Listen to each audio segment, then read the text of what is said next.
Assalamualaikum warahmatullahi wabarakatuh. Perkenalkan, nama saya Anugrah, NIM D01193311. Baik, pada kesempatan kali ini saya akan menjelaskan mengenai materi bangunan.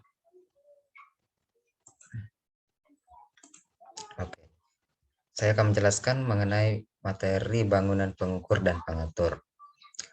Aliran air diukur di hulu saluran primer, di cabang saluran jaringan primer, dan di bangunan sadap sekunder maupun tersier.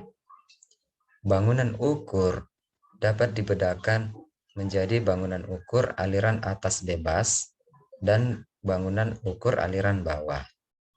Beberapa dari bangunan pengukur dapat juga dipakai untuk mengatur aliran. Bangunan ukur yang dapat dipakai ditunjukkan pada gambar berikut.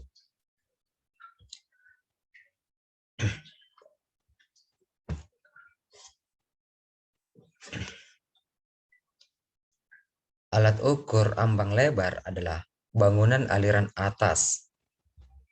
Untuk ini tinggi energi hulu lebih kecil dari panjang mercu. Karena pola aliran di atas alat ukur ambang lebar dapat ditangani dengan teori hidrolika yang sudah ada sekarang. Maka bangunan ini bisa mempunyai bentuk yang berbeda-beda, sementara debitnya tetap sama.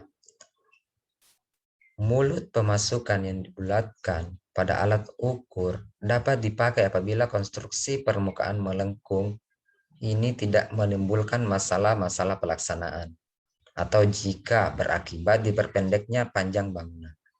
Hal ini sering terjadi bila bangunan dibuat dari pasangan batu. Berikut adalah alat-alat bangunan ukur irigasi.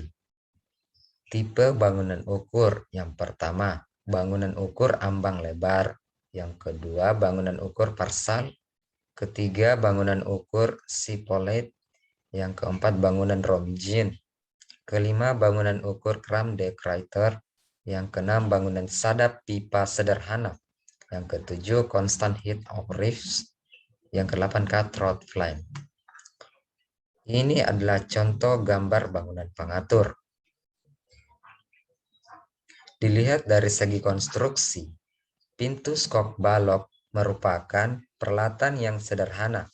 Balok-balok profil segi empat ini ditempatkan tegak lurus terhadap potongan segi empat saluran. Dalam bangunan-bangunan saluran irigasi dengan lebar bukan pengontrol 2,0 meter atau lebih kecil lagi, profil-profil balok seperti ini diperkirakan dapat menggunakan rumus berikut.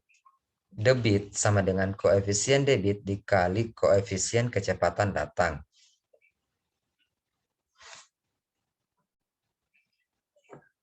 Dikali koefisien kecepatan datang dikali 2/3 akar 2/3 gravitasi lebar normal dikali kedalaman.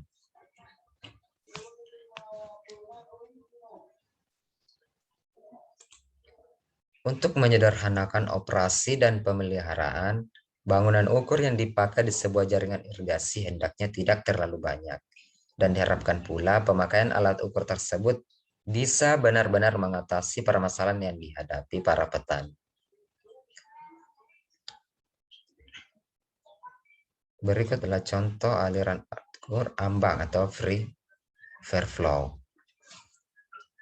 Seperti halnya mercu tetap, kontrol trapesium juga dipakai untuk mengatur tinggi muka air di saluran. Pengaturan muka air dengan menggunakan kedua alat tersebut didasarkan pada pencegahan terjadinya fluktuasi yang besar mengakibatkan berubahnya debit.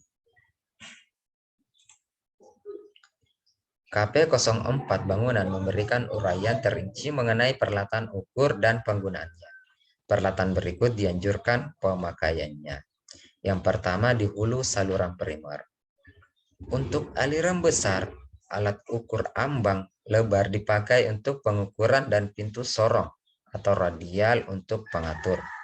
Yang kedua, di bangunan bagi bangunan sadap sekunder. Pintu Romy-Jean dan pintu Cram de Gruyter dipakai untuk mengukur dan mengatur aliran. Bila debit terlalu besar, maka alat ukur ambang lebar dengan pintu sorong atau radial bisa dipakai seperti untuk saluran primer. Ketiga, bangunan sadap tersier. Untuk mengatur dan mengukur aliran dipakai alat ukur Romy-Jean. Atau jika fluktuasi di saluran besar dapat dipakai alat ukur Cram de Gruyter. Bangunan pengatur muka air.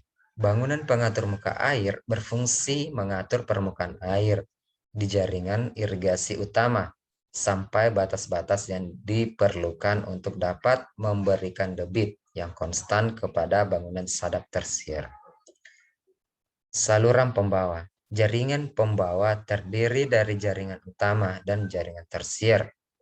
Jaringan saluran utama terdiri dari saluran primer dan saluran sekunder. Sedangkan jaringan tersier terdiri dari atas saluran serta saluran kuarter di petak tersier. Dalam saluran tersebut dilengkapi dengan saluran pembagi, bangunan sadap tersier, bangunan bagi, sadap, dan blok pembagi, blok tersier. Dalam saluran primer atau sekunder dilengkapi dengan bangunan pengatur muka air, dan pada saluran pembawa dengan aliran superkritis dilengkapi bangunan terjun. Got miring. Pada saluran pembawa subkritis dilengkapi dengan bangunan talang, sipon, jembatan sipon, bangunan pelimpah, bangunan penguras, saluran pembuang samping, dan jalan jembatan. Selanjutnya bangunan terjun. Bangunan terjun adalah bangunan pada saluran irigasi yang dibuat karena menurunnya muka air. Bangunan terjun dipusatkan di satu tempat. Bangunan terjun bisa memiliki terjun tegak atau terjun miring. Jika perbedaan tinggi energi mencapai beberapa meter, maka konstruksi got miring perlu dipertimbangkan. Nah, got miring, daerah got miring dibuat apabila trase saluran melewati ruas lahan dengan kemiringan yang tajam dengan jumlah perbedaan tinggi energi yang besar. Got miring berupa potongan saluran yang diberi pasangan dengan aliran superkritis dan umumnya mengikuti kemiringan lahan alamiah. Baik, demikianlah materi yang dapat saya sampaikan. Lebih dan kurangnya mohon dimaafkan. Wabillahi taufiq wal hidayah. Wassalamualaikum warahmatullahi wabarakatuh.